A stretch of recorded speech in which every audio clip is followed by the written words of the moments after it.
Est-ce qu'une alternative gratuite à Typeform vous intéresse? Donc un Typeform c'est quoi? C'est le nom de l'entreprise. C'est un formulaire en plusieurs étapes, en pleine page, que vous avez peut-être déjà rencontré en soumettant votre email, vos informations à une entreprise pour un sondage ou un quiz ou ce genre de choses, ou un formulaire même pour peut-être acheter quelque chose. Alors je vais vous montrer tout de suite à quoi ça ressemble, comme ça on sera tous sur un pied d'égalité. Si on se retrouve tout de suite derrière mon écran, donc là voilà à quoi ressemble un Typeform et voilà à quoi ressemble concrètement même ce que je vais vous apprendre à faire gratuitement comme étant une alternative à une solution payante, et je vais vous montrer même le prix de Typeform normalement. Donc ça, c'est ce qu'on va pouvoir faire dans WordPress. Donc là, je clique sur Let's Start et vous voyez, c'est ce genre de formulaire où on peut donc répondre à une question. Vous voyez qu'on est en pleine page. Évidemment, les couleurs, tout ça, les questions, le type de question. Est-ce que c'est juste un champ comme ça ou des choses plus complexes? Vous avez la main sur tout ça. Et donc moi, je vais me contenter de passer directement à la deuxième question, à la troisième. Et voilà, et on peut enchaîner des choses comme ça. Vous voyez qu'il y a ce genre de questions possibles, suivant, etc. Donc ça, c'est ce qu'on appelle un Typeform. Donc Typeform étant le nom de la boîte, il s'agit d'un SaaS qui est très populaire chez les startups. Et je voudrais vous montrer aujourd'hui une alternative gratuite dans WordPress à Typeform.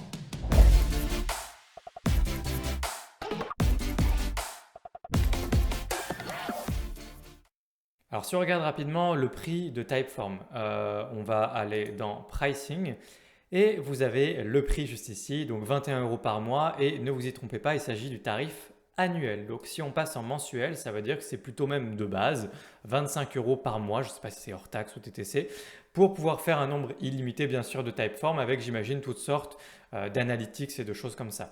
Alors je vais être très franc avec vous, je n'ai pas testé le service avant de vous en parler. Moi je voulais juste vous montrer une alternative gratuite, donc forcément gratuit, ça veut dire que dans tous les cas, quel que soit ce qui est inclus dans les 25 €, même s'il y a plein d'analytics, plein de petites fonctionnalités sympas, dans tous les cas ça reste ce que je vous présente beaucoup moins cher, et c'est très intéressant puisque ça fait foncièrement la même chose. Donc il y a sûrement des différences, je n'en doute pas. D'ailleurs, si vous connaissez les différences, n'hésitez pas à l'écrire dans les commentaires dessous. Je n'hésiterai pas à épingler votre commentaire si vous pouvez faire une liste exhaustive de les différences entre ce que je vous présente dans ce tutoriel et ce qu'on trouve dans la version basique de Typeform. Toujours est-il que la différence de prix est très importante. Donc voilà, moi je vous propose un plugin gratuit. Il y a une version payante à ce plugin, vous verrez si vous avez besoin d'aller un peu plus loin et de faire des choses. Mais dans tous les cas, la version payante de ce plugin, qui s'appelle donc Quillforms, reste beaucoup moins cher puisqu'on est vraiment sur une politique de prix à la WordPress. Donc de toute façon, c'est quelque chose comme, je ne sais pas, 50 ou 60 $ sans doute.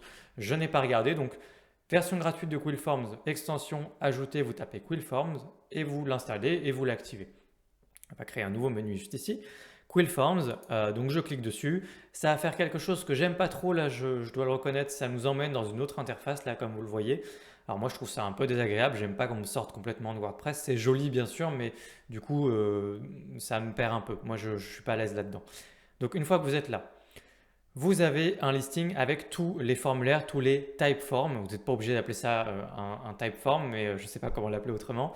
Et donc là, vous en avez un que j'avais déjà fait en test. Donc on va cliquer sur Add New évidemment. Juste avant, vous avez en dessous des add-ons. Donc ça va être notamment, ça va passer par justement la version payante de Quillforms qui va vous débloquer différentes fonctionnalités. Je ne vais pas les passer en revue spécialement, mais vous allez voir qu'il y a essentiellement deux choses intéressantes. On va repasser dessus juste après. Vous avez les réglages ici, la licence si vous activez la version Pro, si vous l'achetez. Et puis donc on va tout de suite ajouter Add New, un formulaire. Je vais lui donner un nom. Ensuite, on clique sur Créer. Et puis on va se retrouver dans l'éditeur qui va nous permettre de construire un Typeform. Donc c'est assez simple d'utilisation. Donc on peut tout à fait d'abord faire un Welcome Screen. Alors le Welcome Screen, c'est justement, là si j'actualise, ce qui correspond au début là quand on arrive là comme ça, voilà, juste bienvenue. Alors c'est moi qui écris bienvenue, mais vous pouvez vous écrivez ce que vous voulez et il y a le bouton pour démarrer. Je vous rassure, vous allez pouvoir traduire tout ça en français très facilement.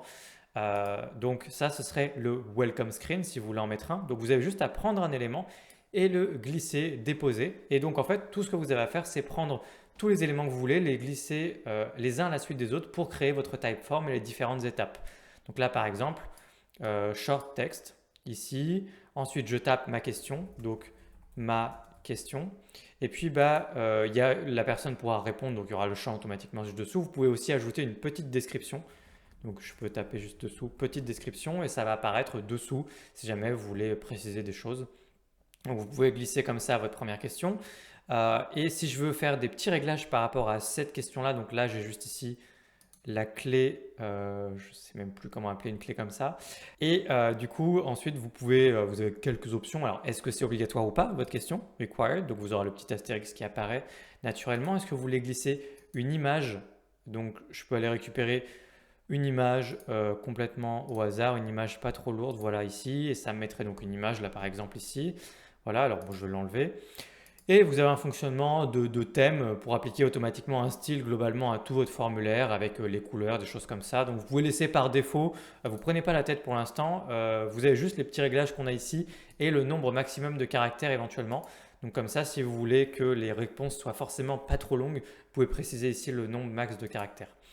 Une fois qu'on a fait ça, on peut revenir en arrière en cliquant juste ici. Donc vous voyez à gauche, il y a toutes les options par rapport à mon formulaire. Donc je reclique ici sur tous les blocs que je peux glisser déposer. Donc là, on peut regarder rapidement un peu tout ce que vous avez. Vous avez long text ici. Ça va vous inciter à avoir une réponse plus longue et ils vous disent exactement comment revenir à la ligne. Vous voyez, vous pouvez rester appuyé sur Shift et appuyer sur Entrée. Et comme ça, vous pouvez vraiment créer tout un gros paragraphe qui sera visible. Voilà, c'est pour une incitation à écrire un plus gros texte. Donc vous avez un texte court, texte long. C'est pour poser vos questions tout simplement. Ici, un champ email, ça c'est pour demander un email. Pourquoi email? Vous pourriez utiliser un short text pour demander un email, mais ici en l'occurrence, ce qu'il va faire, c'est qu'il va vérifier qu'il s'agit bien d'un email que la personne vous a donné. Ensuite, vous avez drop-down. Là, date, c'est pour sélectionner une date. Donc, je peux continuer, je peux les glisser, déposer à chaque fois. Là, quand je le dépose ici, si on clique sur la clé à molette, j'espère que c'est ça, vous avez quelques options ici, notamment là, le formatage de la date si vous voulez ici. Et là, c'est pareil, le formatage. Donc, est-ce que ça s'affiche avec des slash? Sinon, ça peut être des petits tirets comme ça. Bref, rien de foufou, mais la base, mais ça fonctionne très très bien. Et puis, vous avez par exemple celui que je vous ai montré dans mon exemple, c'était multiple choice. Et si on regarde un peu lui, comment il fonctionne, eh bien, vous pouvez ajouter justement des choix ici. Donc, vous avez quelques options de forme là, et puis vous avez les différents choix. Donc, choix 1, ensuite, je peux rentrer un deuxième choix, choix 2, et puis je continue, j'en ajoute plusieurs, et comme ça, la personne peut en sélectionner soit un, soit plusieurs. Donc, si vous cochez multiples, elle pourra en sélectionner plusieurs. Si vous le laissez décocher, elle en choisira une seule réponse.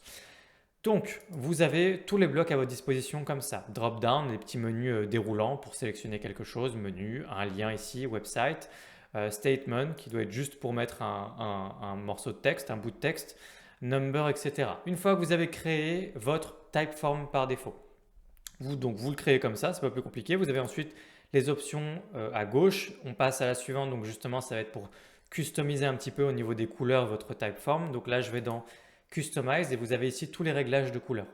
Regardez, tout est là. Vous avez également les polices, couleurs. Là, je descends, on a la couleur des questions, on a la couleur des réponses. Donc tout est là. Là, par défaut, ça va être sûrement sur fond blanc avec les couleurs un peu qu'on voit ici. Mais vous voyez que dans l'exemple que je vous avais donné, j'avais tout mis un peu en blanc avec un fond bleu. Vous pouvez donc changer un peu le style si vous voulez. Là, vous avez les boutons avec les couleurs et vous avez également l'arrondi. Est-ce qu'il y a un arrondi au niveau du bouton, des boutons ou pas? Donc l'arrondi, je parle de ici. Là, vous voyez que c'est complètement carré. Vous n'êtes pas obligé. Par défaut, ce sera 25 pixels d'arrondi.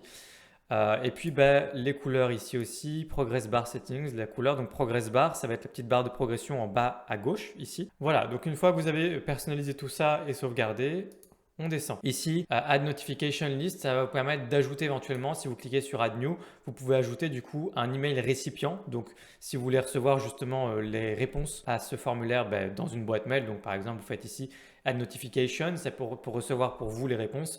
Et si vous voulez envoyer les réponses ou quoi que ce soit d'autre à quelqu'un d'autre, vous pouvez créer différentes notifications ici et vous avez juste à donner un nom. Envoyer l'email de notification à, donc par défaut c'est un email et vous tapez votre email ici, vous pouvez en taper plusieurs, ou automatiquement si vous sélectionnez field, ça va envoyer plutôt à un email que vous auriez récupéré dans le typeform si vous avez utilisé le champ qui correspondait à la demande d'un email, ce qu'on avait vu un petit peu avant ensemble. Mais sinon, donc je laisse email et puis si vous laissez ça, ça va automatiquement mettre justement toutes les réponses dans l'email, all launchers ici, le sujet, donc par exemple nouvel abonné ou nouveau ce que vous voulez. Et donc ça vous permet simplement de créer une notification par rapport à ce typeform. Quand on va dans la petite roue rentrée avec les réglages ici, est-ce que vous voulez cacher la barre de progression en bas à droite? Donc là, je peux la cacher. Est-ce que vous voulez désactiver le fait qu'on puisse passer d'une question à une autre avec la roue?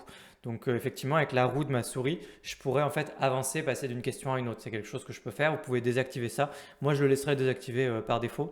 Et est-ce que vous voulez cacher les petites flèches de navigation qui sont également en bas à droite? Donc vous pouvez en fait tout cacher de ce qu'on trouve en bas à droite, hein. Donc moi je vais le laisser. Ensuite vous avez l'onglet message et là vous allez pouvoir traduire absolument tout ce que vous voulez. Donc tout ce qu'il y a ici, le submit, le completed et puis n'importe quoi d'autre, tout se trouve ici. Vous avez juste à récupérer une chaîne de caractères, quelque chose, vous cliquez dessus et vous changez. Vous pouvez mettre en français en l'occurrence et puis même si c'était en français vous pourriez quand même changer un petit peu, écrire différemment les choses. Mais tout se trouve ici. Et à la fin vous avez le document, juste le titre de votre Typeform ici. Donc je ne vais pas laisser ça parce que ça va être un peu long sinon l'URL vous allez voir. Voilà, je l'ai appelé coaching. L'URL il va récupérer automatiquement mon titre, hein, il va l'appeler coaching aussi. Et enfin les deux autres options qui nous restent qu'on n'a pas justement, ça va être la version pro. Vous avez ici Jump Logic et Calculator qui sont disponibles uniquement dans Quillform Pro. Donc la logique conditionnelle, ce qu'ils appellent Jump Logic, c'est vraiment le fait d'avoir une logique conditionnelle, c'est-à-dire si on a sélectionné telle réponse dans tel champ ou dans telle question, faire apparaître ou ne pas apparaître telle autre question. Donc ce qu'on appelle de la logique conditionnelle dans les formulaires. Donc ça, si vous avez besoin de ça, il va falloir passer à la version pro de Quillform qui coûte toujours moins cher que Typeform. Et il y a également la possibilité de créer des fonctionnalités de calculateur, c'est-à-dire assigner des points ou des valeurs à différents champs pour pouvoir calculer quelque chose, donner un résultat à la fin, ce genre de besoin. Donc tout ça, ça va être Quillforms Pro. Vous aurez un lien du coup dans la description de la vidéo si ça vous intéresse. Mais je ne ferai pas de démonstration de la version premium ici. Si ça vous intéresse, cela dit, n'hésitez pas à le mettre en commentaire, à me le dire et pourquoi pas rajouter un tutoriel sur la version premium. Une fois que tout ça c'est dit, eh bien, il n'y a plus qu'à aller dans les menus en haut. Donc vous avez Share qui va me permettre justement de récupérer l'URL ou de le mettre éventuellement dans une page. Nous, on va juste récupérer une URL. Donc d'abord, vous cliquez sur Publish en haut à droite. Une fois que c'est publié, on clique sur Share et ici, vous aurez justement le lien qui va vous permettre de partager très facilement ce formulaire puisque c'est quelque chose en pleine page. Donc on veut le partager via un lien très simplement plutôt que de le mettre dans une page WordPress. Donc si je clique dessus directement, donc c'est ce lien que vous pouvez récupérer et vous en servir comme bon vous semble. Vous voyez que du coup, on a fait ça ensemble. Alors du coup, il n'y a vraiment rien du tout, mais voilà, ça fonctionne bien. Et cette URL-là, pensez au fait que vous n'êtes pas obligé de la garder sur cette forme-là. C'est-à-dire que si jamais au moment de la partager, vous voulez une URL un peu plus sympa, un peu plus attrayante, vous pouvez utiliser des extensions comme PrettyLinks, qui est un raccourcisseur de liens à la manière de Bitly. Vous pouvez utiliser Bitly d'ailleurs si vous voulez, mais vous avez PrettyLinks gratuit disponible dans WordPress pour faire des liens courts si vous voulez, ce qui vous permettrait de faire par exemple votre nom de domaine / coaching directement. Et cette URL amènerait directement justement à votre Typeform juste ici, qui a une URL avec un / Quillforms. Peut-être que cette URL vous dérange. Si ça ne vous dérange pas, dans tous les cas, vous pouvez récupérer cette URL et partager votre Typeform. Ensuite, là pour terminer, il y a deux autres menus, hein. Results, ici ça va être les résultats justement par rapport aux différentes réponses de votre Typeform. Là aussi, fonctionnalité réservée à la version professionnelle. Et enfin, intégration pour une intégration avec des services d'email marketing, avec Google Sheet également ou encore avec des services comme Zapier ou HubSpot. Voilà, donc la Typeform c'est très intéressant. Je vous ai donné d'ailleurs un petit exemple rapidement à la fin. Ça pourrait être un formulaire pour sélectionner éventuellement des élèves dans le cadre d'un coaching ou des consultations, des prestations haut de gamme. Je vois beaucoup des Typeform en fait dans des prestations haut de gamme où on sélectionne, on présélectionne les candidats pour quelque chose et donc ça permet d'avoir un formulaire où on focalise vraiment l'attention sur les réponses, sur quelque chose de propre, plutôt que d'avoir un petit formulaire au milieu d'un site internet. Non, on envoie juste un lien avec un formulaire comme ça. Donc ça permet vraiment de créer quelque chose un petit peu haut de gamme. En tout cas, c'est souvent perçu comme une expérience un peu plus haut de gamme et c'est souvent utilisé un peu dans les types de besoins ou de choses que je vous ai présentées. Voilà, vous pouvez vous en servir pour absolument ce que vous voulez après. C'est ce qu'on appelle donc un Typeform et je vous ai présenté une alternative entièrement gratuite ou presque, du coup ça dépend de vos besoins sur WordPress. Si cette vidéo vous a été utile, n'hésitez pas à la liker. Si vous avez des questions, l'espace commentaire est toujours là pour ça. Si vous voulez aller plus loin avec moi, j'ai des formations WordPress à votre disposition. Les liens se trouvent dans la description de la vidéo. Et moi je vous dis à très bientôt pour une prochaine vidéo sur WordPress. Et si vous voulez avoir d'autres vidéos sur WordPress, pensez à vous abonner sur la chaîne évidemment. Je vous dis à très bientôt. Ciao.